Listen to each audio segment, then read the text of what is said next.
Subbuteo, where we pull up a stool, we flick to kick, and we dissect the beautiful game, one tabletop and one craft beer at a time. So grab a glass, pull your figures into position. It's time for flick off. Thanks, Beth. Hey, Adrian. How's it going? You brought this Well. beauty today.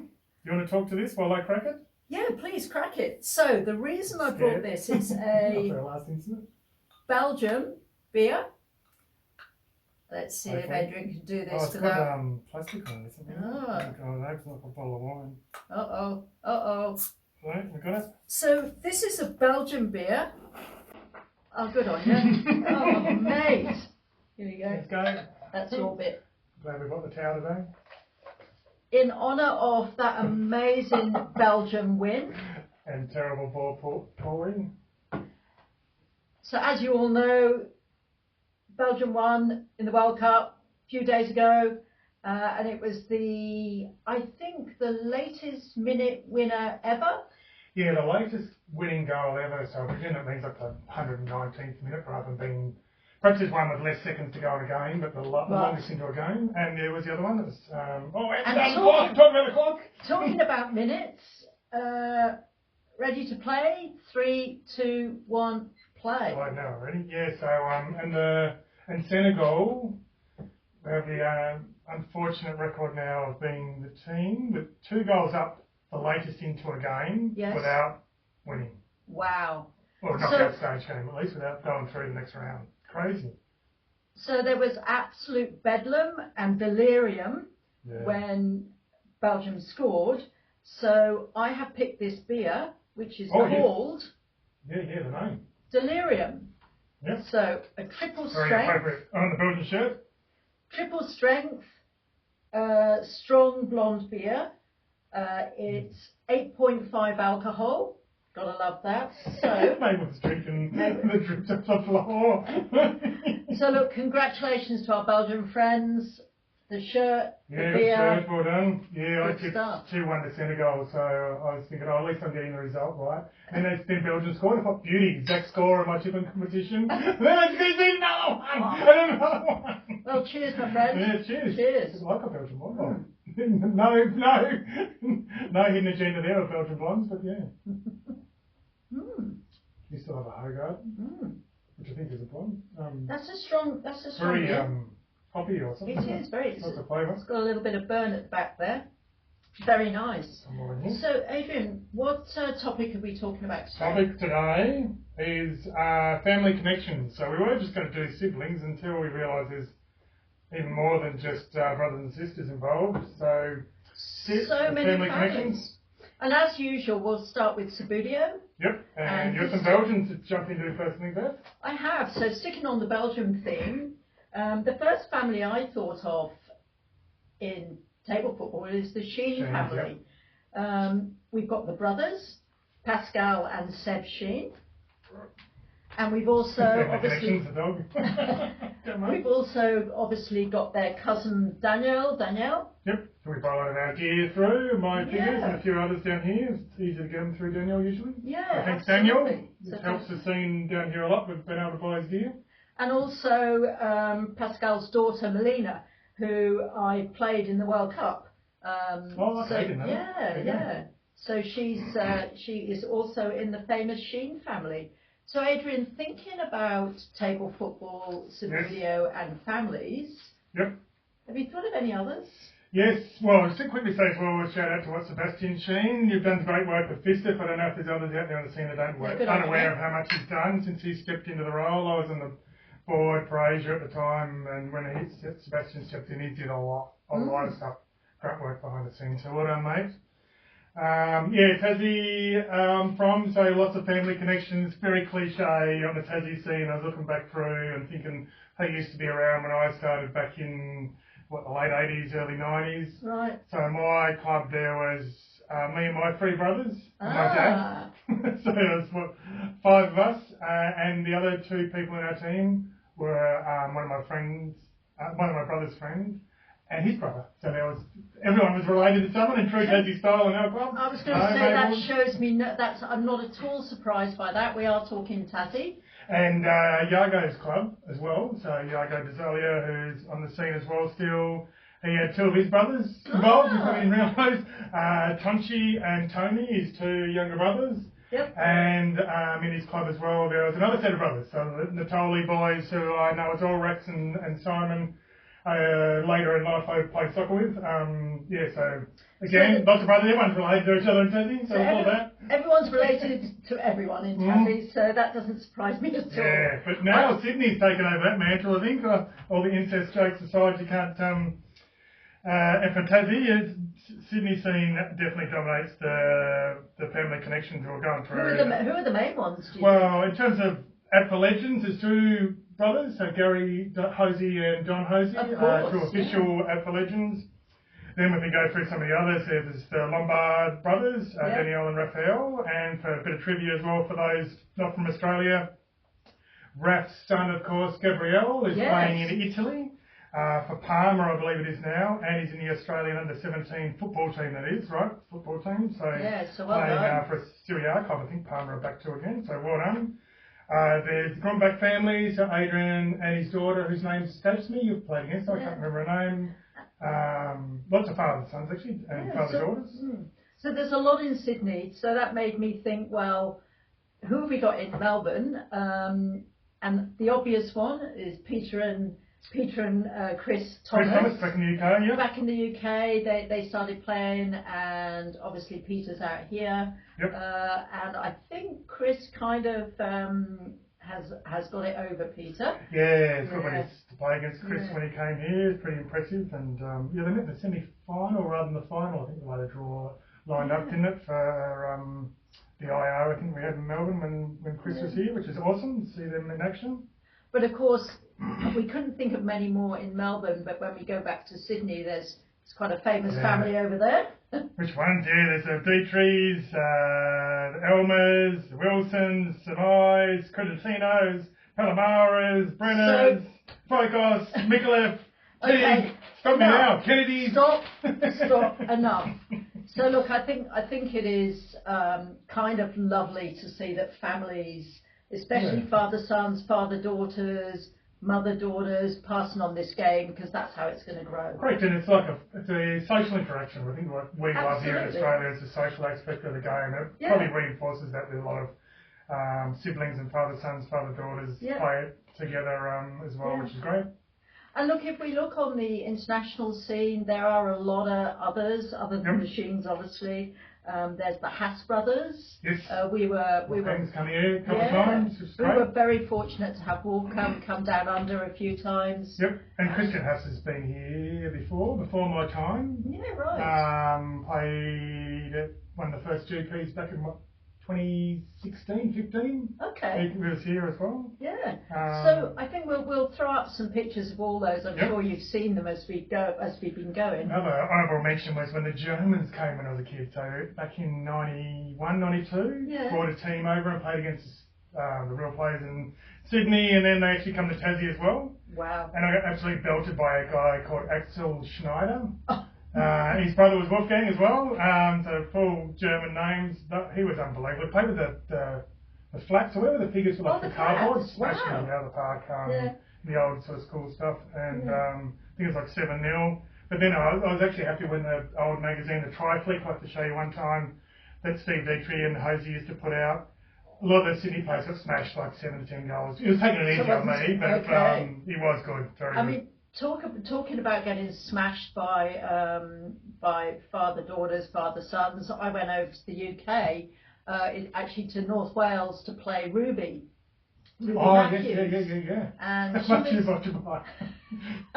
she was there with her dad Kane in their front room, and I walked in and Ruby was about this tall and was super friendly and just lovely and absolutely creamed me. She was so good, and that was before she had the full reach across the table. Yeah, I think Greenie said once he snuck a result with her, I didn't deserve it. So, and Greenie's been beaten by Ruby as well. Yeah, I think he said it might even just been a draw he got with her once, and he said, I didn't deserve it, I had like one shot. Yeah. So there's a famous couple over there. Been making smash, we need a dehydration break. Dehydration break. Very nice. All right. Cheers. Only just dawned on me the other day while I was Yeah. watching the FIFA World Cup. You say the 3 seconds each time. Just Yeah. 3 minutes hydration break. And we've got Did a you know freeze- that? I didn't, but Oh, I you know learned. that. I thought you were being, wow, you're clever. Okay, we'll move on to football, shall we? Yeah. Alrighty, football. We thought there'd be a couple of interesting ones. People probably remember the Boatings playing for Ghana and Germany against each other back in 2014 and 2010. So we thought there'd be some interesting ones, but there's a lot now. This And we're World not Cup going to is name them, more. we're not going to name them all. Not going to name them all. Some honourable mentions, a few Aussies. Harry and John Suter. So those that don't know him aren't Aussie. Harry is the 2 metre tall, massive centre back for us. His brother John plays for Scotland. He's won the fine and been on the bench the whole World Cup. The Toure brothers, an amazing story they have. So Mo is the only one in the Socceroos squad for this tournament, but he has 2 other prominent footballing brothers. Yep.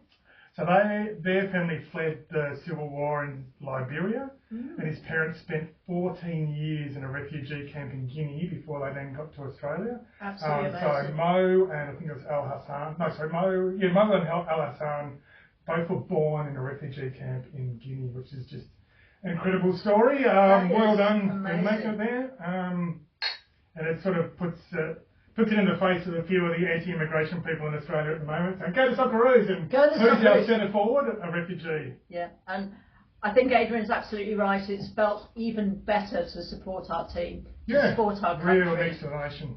Yeah. I'll chuck in a couple more and then you can jump in. Oh, one more actually. So the Ocons, they've got on the current Socceroos squad, there's Paul Ocon Engsler, who's basically Paul Ocon Jr., also known as the son of the assistant coach. I sort of think that's why he was picked, but he did play very well in the first 2 games, I must admit. So he's one of those. Jump in with a few, Beth. And look, I think we're talking about siblings, but also we've got women's football as well. So we've got what I thought of was Reece and Lauren James. Yes, for England. English teams. English, and the other one I was thinking about, which is a little bit different, is Sam Kerr and her brother, famous brother, Daniel Kerr, who plays Aussie Rules. Was a premiership player for the West Coast Eagles. One of the greatest ever. And Daniel now talks about himself being Sam Kerr's brother. Yes, that's right. He certainly flipped full circle, which is great. Great. Other noteworthy ones, Norway. So it's not just Erling Haaland and his famous father Alf Inge, but I didn't realise, I said it in one of the coverages. Sorloth, I think he might even be their other big centre forward or big centre back. Both their dads played together for Norway in the last US World Cup, so in '94, which is amazing coincidence. In fact, with that, I might jump in there because talking about coincidences and unusual facts about father-sons and siblings, I was looking at Peter and Kasper Schmeichels, the goalkeepers. Yep. And what's really interesting about them, Adrian, is they both won their first EPL title at the age of 29. They were both 29.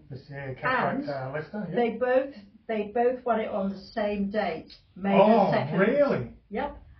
One in 93 and one in 2016. I thought you were going to say the last number on the end or something. And neither had to play on the day, the teams didn't play on the day that they won the title. Wow, that's so spooky. Remarkably spooky coincidences. Yep, there's a few cool stories. Another cool one I like is Tim Weir for the USA, who's the son of the great George Weir, first African Ellen Dore, winner, so greatest player in the world officially. Though I always think, Eusebio. I know he played for Portugal, so Eusebio was the first African-born player to win the Ballon d'Or. This Mozambique was still a territory of Portugal. Now, I might just jump in here. Because there are some very famous English brothers. Obviously, we think of Bobby Charlton and Jack Charlton. But the ones I was thinking about were the Neville brothers. Yep. Righty-ho. Gary and Phil. For Man United fans, see how bad I am at trivia about them. Man United fan, you should know this, my friend. Yes. I'm going to do a bit of a pop quiz. Phil plays for Everton, so he said to me, isn't he? No, he's not. I actually like Phil. He's a good thing of everything. Which Neville is older? Oh, that's a good call. It's Gary, isn't it? It is Gary. Oh, gee. Okay, well done. Yep. 1-0. Which Neville coached the England women's team. Phil, yeah, Phil no one. did. Phil, yeah. All right, doing well, doing Yes, well. 2 from 2. I think you're going to get this. Oh, okay. Which Neville played for Manchester United his whole career? Oh, it's Gary, yeah. It is No, Gary, it's it Phil, is yeah, Gary. played for Everton, yeah. Now, which Neville scored the most goals for Manchester United? Oh, that's probably Phil then, is it? Or did neither of them score any? Sorry, what?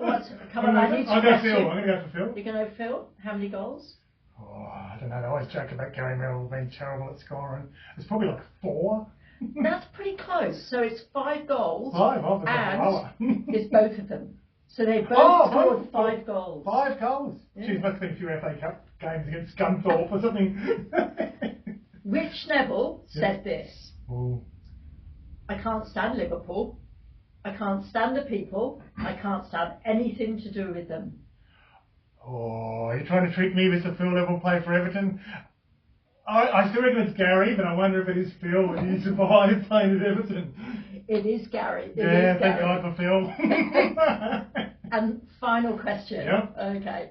Which, back in the day, was known as the good Neville, and which was the bad Neville?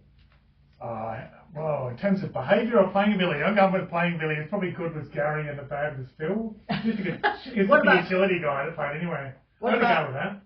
What about generally as a person? Generally as a person, Oh, Gary is we're probably so more close. annoying to non-Man United people. I think you're right. So basically, it was good Phil and bad there you Gary. go. Oh, okay, so Because it's Phil, He's a nice guy, yeah. Well, I don't mind Gary, but yeah, I can see he's a big polarising for non-United.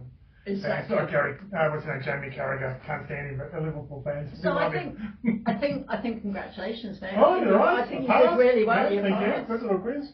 Okay. I just squeezed it in. Oh, I didn't even get to the other because we need to follow up players who play for other countries. If to say some cool ones, you look them up. Google or ask AI. There's some really interesting cousins playing for different nations out there with different surnames, so you may not even pick them up. As well as some of the obvious ones with the same surnames that are playing for each other's teams. And the other one, I've got to chuck in that. You're going to do a VAR review for this bad joke. Oh. But I couldn't help following Holland. Who they get knocked out by again? Oh, Morocco. Yeah.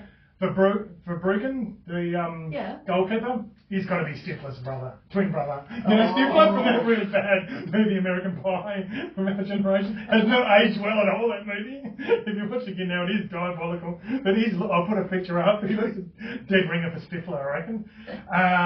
Okay, so I think we're now just about full of time. We got to the tabletop toast. So, well, before we get into that, one more little squeezy thing I wanted to put in. We were touching on it before. There's been, moment silences. I've sort of got rubbed the wrong way. That's not a minute silence. I've chopped it to 30 seconds. I think you were saying you think it might be due to people interrupting it. I'm just suspicious that the TV doesn't want that 1 minute. They can sell it. Yep. But yeah, so there's been a lot of tributes for people. So the tabletop toast is in the same vein. So the people that have lost loved ones, we've had in the football scene at least, there's obviously others out there as well on the table football scene that have lost someone recently. But there's Gakpo's unborn child, tragically, Deschamps' mother, I think it was. Yeah. The anniversary day that we're filming this of Diogo Jota's tragic passing in a car accident with his brother. And of course the Venezuelan earthquakes that they've done a moment's silence for in the games recently. So that's as well. our toast that's our toast for today. Cheers, Beth. Cheers, mate. Oh, I've got to do the honours to the end too, don't I? So that's it. That's full time in this brew. Whether you're nursing a heavy stout or a fruity hazy, remember in Subbuteo and in the pub, the best times are the ones you share with a mate. So keep your players upright, your glasses full, and we'll see you at the next flick off. Cheers. Cheers, Cheers, everyone. Cheers. Cheers, mate. Ooh, that's good beer. It's all right. That's the danger of white. I know, God, They yeah. drink it like water. We're normal. Fine. We're normal. It's not weird. It's the only, We're not weird. it's the only thing we're normal about. Come on, Mike. Let's have to chuck this in here. We are normal. We're not We are weird. normal. No. All right. Right in? Yep.